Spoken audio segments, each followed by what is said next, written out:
Taoiseach Micheál Martin has announced that Ireland will be putting more money into the EU budget than we get out. Can we really afford to pay billions into the EU even as we face possibly the worst recession in living memory? This is Ben Scallan and you're watching Gript Media. Unfortunately, this isn't April Fool's or some kind of parody, although I sorely wish it was. Taoiseach Micheál Martin has announced that Ireland will be a net contributor to the EU's Coronavirus Recovery Fund.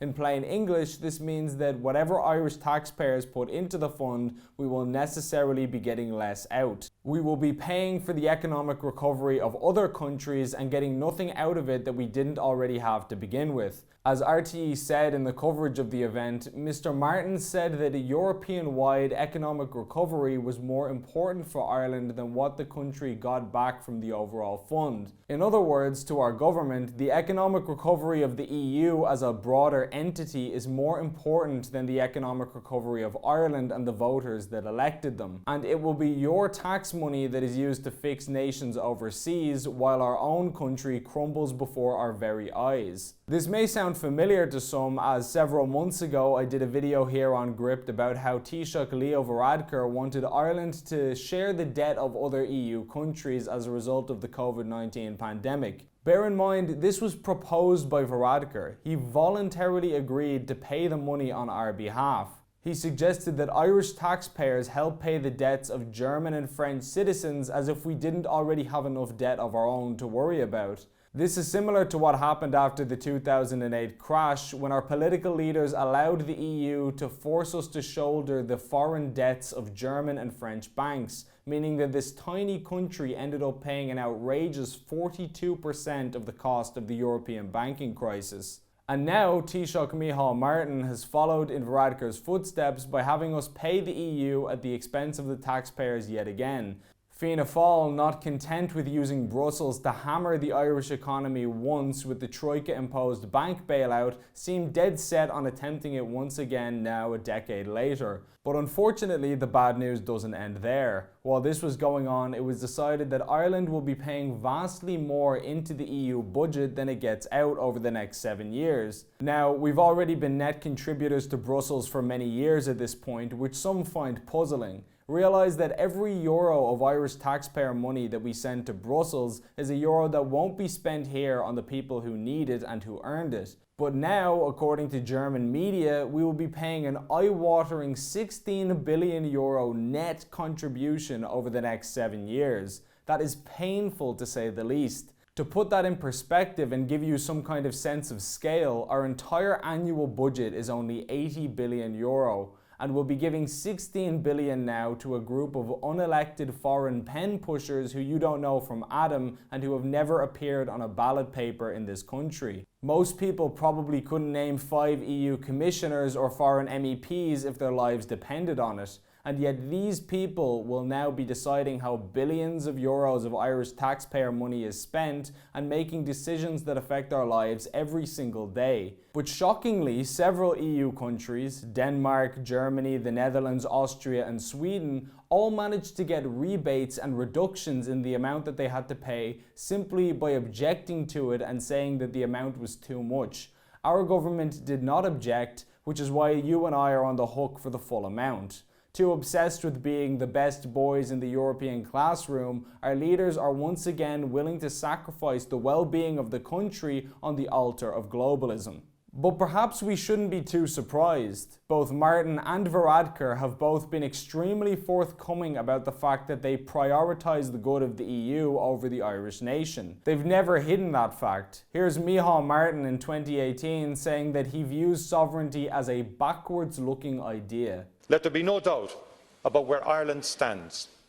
We want nothing to do with a backward-looking idea of sovereignty.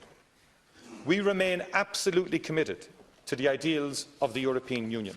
Oxford Dictionary defines sovereignty as the state of being a country with the freedom to govern itself. Apparently, to Taoiseach Martin, the freedom of Ireland to govern itself is a backwards-looking idea, which is why he has committed himself and the rest of us ideologically to the EU. Similarly, Leo Varadkar has spoken about his belief in European federalism. Why I joined Fine Gael? There'd be several reasons. I felt that Fine Gael was a particularly pro-European party, and I'd be very passionate about Europe. It was liberal enough to suit my own views. I suppose I'd like to change everything at some stage or another. I'd certainly like to see us further integrate Europe. I'd probably be a federalist on European issues. For those who don't know, European federalism is the belief that the European Union should become a single federalized state with a centralized government in Brussels. In that interview, Varadkar is basically saying that he wants a United States of Europe where Ireland and France and Italy and so on would merely be provinces of a larger European federation rather than individual free nations in their own right.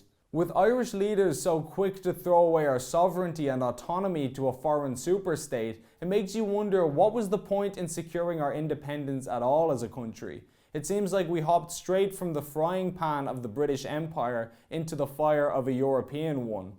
Leaders on the continent like Angela Merkel and Emmanuel Macron are calling for the creation of a true European empire. We have Irish troops serving in EU battle groups, and the EU army talked about being formed under PESCO. And we pay more into the Union every year only to get less and less out as we are made indentured servants due to our growing unpayable debt.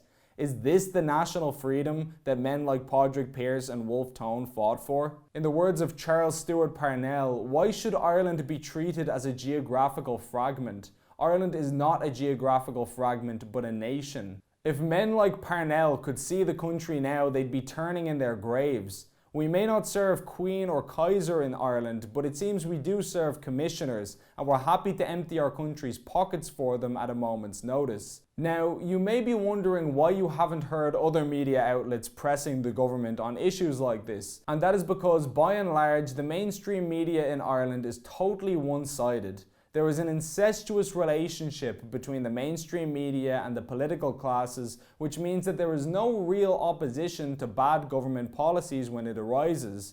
No alternative views are expressed or tolerated, and that's why it's down to small independent outlets like Gript to ask the hard questions that nobody else will. So far, with a small team, we're succeeding against all odds. Thanks to regular viewers like you, our videos are regularly getting tens and even hundreds of thousands of views. We're getting 80 to 100,000 reads every single week on our website, and we're making waves every day. But like anyone, we need help to continue to grow. If you watch these videos and you like what we do, please help us to challenge the consensus by following the link on screen and signing up for a monthly donation. Even a £5 a month will be enough to keep us doing what we do now, and a £10 a month or more will be enough to help us grow and continue to do things on an even bigger scale than we are now.